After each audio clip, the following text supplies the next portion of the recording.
एक शानदार सा एक बहुत ही इंटरेस्टिंग टॉपिक है नोबेल अवार्ड। आने वाले हर एक परीक्षाओं के लिए उपयोगी। आप सभी अगर प्रीवियस ईयर के किसी भी पेपर को उलट कर देखें तो उनमें कोई ना कोई प्रश्न आपको नोबेल अवार्ड से संबंधित निश्चित रूप से मिलता है। आज जानते हैं नोबेल अवार्ड के इतिहास को। देखिए, नोबेल अवार्ड अल्फ्रेड नोबेल नाम के एक वैज्ञानिक के नाम पर हर एक वर्ष 10 दिसंबर को प्रदान किया जाता है स्वीडन की राजधानी स्टॉकहोम में। जानते हैं आज सबसे पहले अल्फ्रेड नोबेल की कहानी। अल्फ्रेड नोबेल एक बहुत ही होनहार छात्र था और इनके पिताजी एक शानदार बिजनेसमैन थे। लेकिन जिस समय अल्फ्रेड नोबेल का जन्म होता है उस समय अल्फ्रेड नोबेल के पिताजी का बिजनेस नुकसान में चला जाता है। देखो भाई, बिजनेस जो है वो हमेशा आपको फायदा ही नहीं पहुंचाती है, कभी कभी हमें बिजनेस में काफी नुकसान का भी सामना करना पड़ता है। और यही दौर चल रहा था अल्फ्रेड नोबेल के पिताजी का। तो अपने देश स्वीडन में वो थक हार कर बैठ गए और उनको लगा कि उनका काम यहाँ स्वीडन में नहीं चल रहा, तो चलो एक काम करते हैं, हम चलते हैं किसी और देश। तो अल्फ्रेड नोबेल के पिताजी वहां से निकलकर यूएसएसआर चले गए, जो आज के डेट में रसिया है। वहां चले जाते हैं अल्फ्रेड नोबेल के पिताजी और वहां अपना बिजनेस सेटअप करते हैं। और धीरे धीरे यूएसएसआर में इनके पिताजी का जो बिजनेस है काफी ज्यादा डेवलप्ड हो गया, बहुत सारा अच्छा खासा पैसा इनके पिताजी कमाने लगे। तो अल्फ्रेड नोबेल के पास भी काफी सारा पैसा आने लगा उनके हाथों में, क्योंकि उनके पिताजी एक बड़े आदमी थे। लेकिन सर ध्यान रखिएगा, अल्फ्रेड नोबेल उन पैसों को पाकर ऐसा नहीं हुआ कि चलो भाई मेरे पास बहुत पैसा है अब पढ़ाई लिखाई छोड़ दें, कुछ एंजॉय करते हैं अपनी लाइफ में। ऐसा उन्होंने नहीं किया, वो पढ़ते रहे, बहुत होनहार छात्र थे। उनको केमिस्ट्री में बहुत ज्यादा मजा आता था। वो रोज कुछ ना कुछ एक्सपेरिमेंट करते रहते थे। कभी एक तत्व को दूसरे तत्व के साथ मिलाकर देख लिया, जो भी बना वो प्रैक्टिकल करते रहते थे, एक्सपेरिमेंट का बहुत सारा करते रहते थे। और इसी एक्सपेरिमेंट के दौर में एक बार अल्फ्रेड नोबेल ने एक बहुत ही शानदार तत्व का आविष्कार कर लिया, एक बहुत ही शानदार डायनामाइट का आविष्कार कर लिया। अब सर पूछोगे आप कि क्या होता है ये डायनामाइट? समझना बात, डायनामाइट एक ऐसा तत्व है, डायनामाइट एक ऐसा तत्व है भाई जो काफी ज्यादा विस्फोटक होता है। अब विस्फोटक मतलब क्या? विस्फोटक मतलब वो सामग्री जो विस्फोट कर सके। तो ऐसे ही एक विस्फोटक सामग्री यानी डायनामाइट का आविष्कार कर लिया किन्होंने भाई? तो याद रखिएगा, डायनामाइट का आविष्कार कर लेते हैं कौन? अल्फ्रेड नोबेल, जिसकी तस्वीर आपको यहां दिखाई दे रही है। अल्फ्रेड नोबेल ने डायनामाइट का आविष्कार कर लिया। अब बात यूं रहा कि अल्फ्रेड नोबेल तो ये सोच के खुश हो रहे थे कि चलो मैंने एक ऐसी चीज का आविष्कार किया है जो काफी ज्यादा यूजफुल होने वाला है, क्योंकि उनके आसपास बहुत सारी पहाड़ियां थी। वो जिस गांव में, जिस शहर में रहते थे ना भाई, वहां पे बहुत ज्यादा पहाड़ियां हुआ करती थी। तो अगर मान लो कोई इंसान बीमार हुआ इस गांव में और जो हॉस्पिटल है वो यहाँ पड़ता है, तो लोगों को काफी ज्यादा कठिनाई का सामना करना पड़ता था।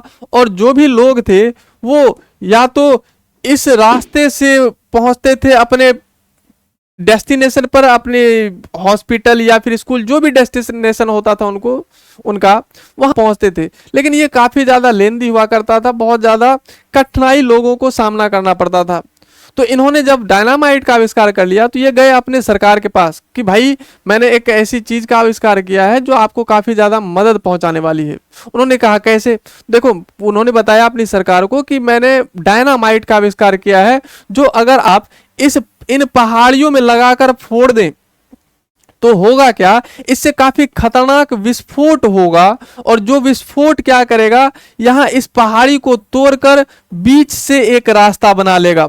अगर मान लो इन पहाड़ियों को तोड़ दिया जाए तो एक डेस्टिनेशन से यानी इनके गांव शहर से निकलकर स्कूल या अस्पताल जाने में काफी कम समय लगेगा अगर ये रास्ता बन जाए। और वो रास्ता बनना कैसे था, तो इन पहाड़ियों को तोड़कर, बिना तोड़े पॉसिबल तो था नहीं भाई। तो इन पहाड़ियों को तोड़ने के लिए उन्होंने क्या दिया, इन्हें अपनी सरकार को डायनामाइट दिया।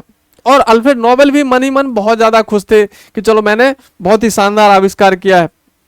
इनके पीछे की नकारात्मकता को अल्फ्रेड नोबेल तभी ध्यान नहीं दे पाए, उनका ध्यान नहीं गया। अब भाई ध्यान जाएगा भी कैसे, जैसे ही डायनामाइट की आविष्कार कर लेते हैं अल्फ्रेड नोबेल साहब, इनके पास बहुत ज्यादा लोग पहुंचने लगते हैं कि लो भाई 2 करोड़, कोई लो भाई 5 करोड़, कोई लो भाई 10 करोड़, तुमने बहुत ही शानदार चीज बनाया है।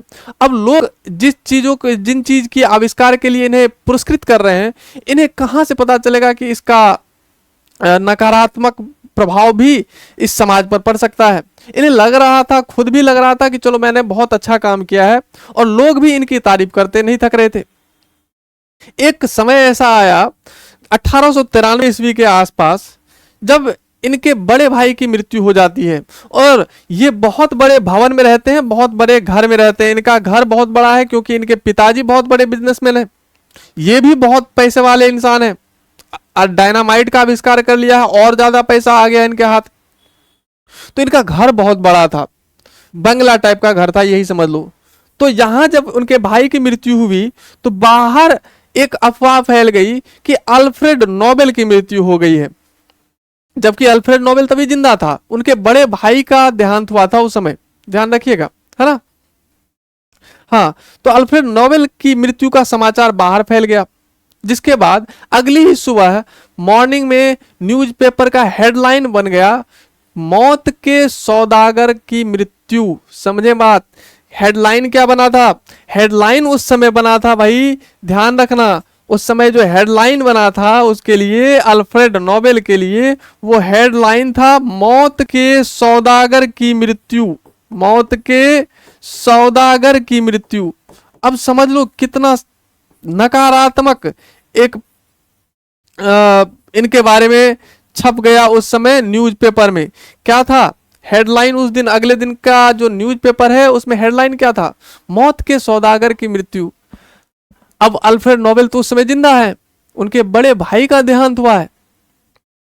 सुबह सुबह जब अल्फ्रेड नोबेल ने अखबार निकाला और उसमें हेडलाइन वो देखते हैं कि मौत के सौदागर की मृत्यु, उनको बहुत बड़ा झटका लगा, बहुत बड़ा सदमा लगा कि अभी तो मैं जिंदा हूं, तो मुझे पता चल गया भाई कि बाहर लोग मेरे बारे में क्या सोच रहे हैं, मेरे बारे में क्या विचार है बाहरी लोगों के, वही तो पेपर में छप रहा है। तो फिर इन्होंने सोचा कि ऐसा कुछ करें जिससे लोग मेरे मरने के बाद मेरी जय जयकार करें, ना कि ये बोले कि मौत के सौदागर की मृत्यु। बहुत ही नकारात्मक विचार है ना किसी के लिए भाई, है ना। लेकिन अल्फ्रेड नोबेल का विचार था कि नहीं, मैं कुछ ऐसा करना चाहता हूं अपनी जिंदगी में कि मेरे मरने के बाद लोग मेरे बारे में अच्छी बातें करें, इतनी गंदी बातें तो बिल्कुल ना करें। तो इन्होंने अपने कुछ दोस्तों को बुलाया, उनसे विचार विमर्श किया कि आखिर क्या किया जाए, क्योंकि मेरे पास पैसा तो बहुत है। अल्फ्रेड नोबेल वो व्यक्ति थे जिन्होंने शादी भी नहीं की थी, जो इनके वंश को आगे बढ़ाते, इनका जो बहुत सारा पैसा कमाया हुआ था उसका सुख भोग भी करते। ऐसा कोई नहीं था इनके परिवार में, इन्होंने शादी की ही नहीं थी, अविवाहित थे अल्फ्रेड नोबेल। इस कारण से अब इन्हें टेंशन इस बात की थी कि मेरे पास पैसा तो बहुत है, लेकिन क्या फायदा, मरने के बाद तो सब छोड़ के जाना है। तो उन्होंने सोचा है कि ऐसा क्या किया जाए कि लोग मुझे याद रखें। तो इनके दोस्तों ने इनको सुझाव दिया कि एक ट्रस्ट का निर्माण करो और उस ट्रस्ट में अपने सारे पैसे दे दो, क्योंकि तुम्हारे मृत्यु के बाद तुम्हारा उत्तराधिकारी तो कोई है नहीं, और उस ट्रस्ट से के पैसे से तुम्हारे मृत्यु के बाद ऐसा करेंगे कि जो विश्व में सबसे ज्यादा पावरफुल होंगे किसी भी क्षेत्र में, सबसे ज्यादा स्किलफुल होंगे किसी भी क्षेत्र में, उन्हें अवार्ड के रूप में कुछ कुछ रुपए दिया जाएगा। बोला भाई हाँ ये बात तो सही है। तो फिर उन्होंने तय किया कि पूरे विश्व में किसी भी क्षेत्र में जो भी सबसे टॉप क्लास का आदमी है, उसे आप हर साल एक अवार्ड दें, जिसमें कुछ राशि, कुछ सर्टिफिकेट, एक गोल्ड मेडल उनको दिया जाएगा।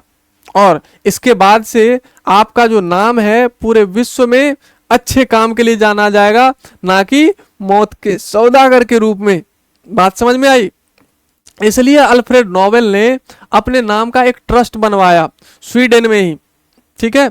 और उस ट्रस्ट के माध्यम से उन्होंने हर एक वर्ष, मतलब उन्होंने कहा अपना एक विल पे बनाया, अपनी वसीयत बनवाई, जिसमें लिखाया कि मेरे मरने के बाद मेरा जो सारा पैसा है वो ये ट्रस्ट देखेगी।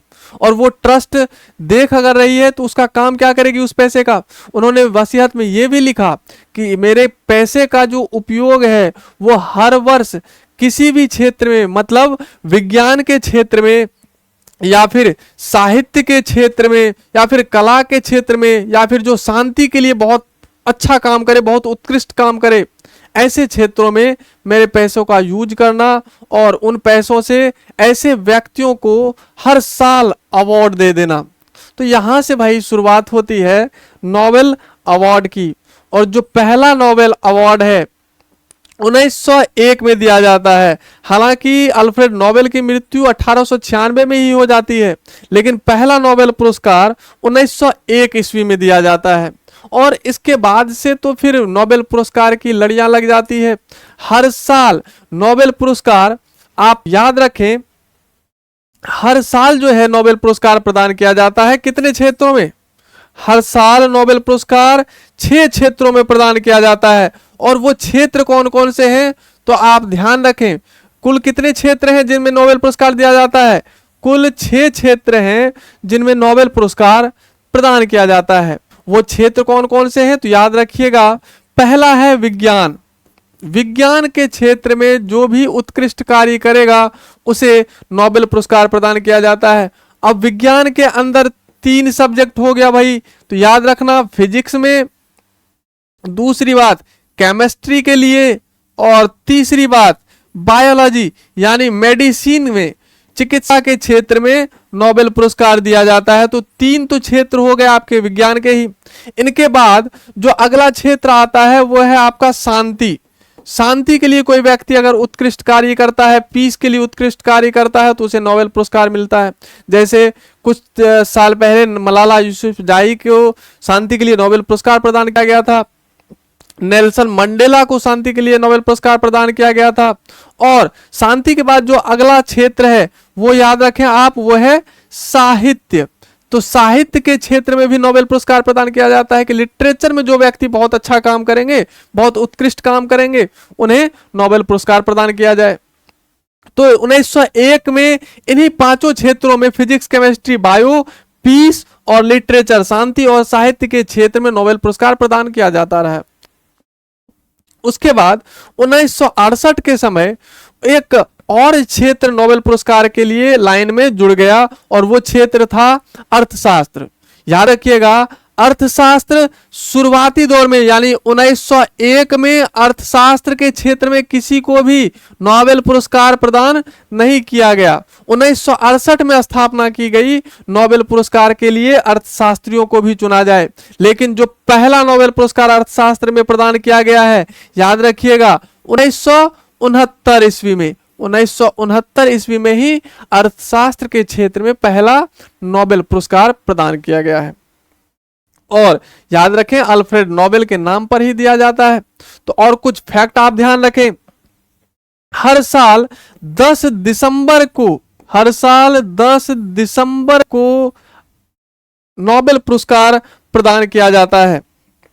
जो सबसे पहला पुरस्कार नोबेल पुरस्कार दिया गया था, याद रखिएगा, सबसे पहले 1901 ईस्वी में ही नोबेल पुरस्कार प्रदान किया गया है। उसके बाद अगर आप याद रखें तो नोबेल पुरस्कार की जो राशि है वो स्वीडिश क्रोना में दी जाती है।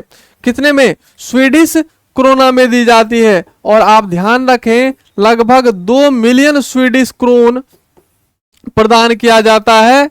किसमें? अवार्ड के रूप में 2 मिलियन यानी 20 लाख स्वीडिश क्रोन। 1 क्रोन 8 रुपए के बराबर, यानी 20 लाख करोड़ सोच लो तो 20 लाख गुना 8 कर लो, इतने रुपए आपको अवार्ड के रूप में प्रदान किया जाता है, मिलता है। ठीक है, याद रखिएगा प्रथम भारतीय नोबेल पुरस्कार प्राप्तकर्ता रविंद्रनाथ टैगोर थे। आप कह सकते हैं प्रथम भारतीय क्या, प्रथम एशियन, मतलब एशिया में भी कोई ऐसा कंट्री नहीं था, जैसे चाइना हो गया, कोरिया हो गया, जापान हो गया, इन सब में से तभी किसी को भी नहीं मिला है। पहले एशियन रविंद्रनाथ टैगोर हैं जिन्हें 1913 ईस्वी में नोबेल पुरस्कार प्राप्त होता है। और रविंद्रनाथ टैगोर को जो पुरस्कार प्राप्त होता है, याद रखिएगा वो साहित्य के क्षेत्र में प्राप्त होता है। किसे? रविंद्रनाथ टैगोर को, जो पहले एशियन है, पहले भारतीय है जिन्हें साहित्य के लिए नोबेल पुरस्कार प्राप्त हो रहा है। कब प्राप्त होता है? तो 1913 ईस्वी में। किस चीज के लिए? तो याद रखिएगा इन्होंने एक कुछ कविताओं का संग्रह रचा था, पोएम्स की संग्रह रची थी, जिसके कारण से इन्हें नोबेल पुरस्कार प्रदान किया गया। और उस पोएम को जो संग्रह किया गया उससे एक पुस्तक बन गया भाई, और उस पुस्तक का नाम था गीतांजलि। तो याद रखिएगा रविंद्रनाथ टैगोर को गीतांजलि पुस्तक के लिए, जो इसमें कविताओं का संग्रह है, उस गीतांजलि पुस्तक के लिए 1913 में नोबेल पुरस्कार की प्राप्ति हुई है। धन्यवाद।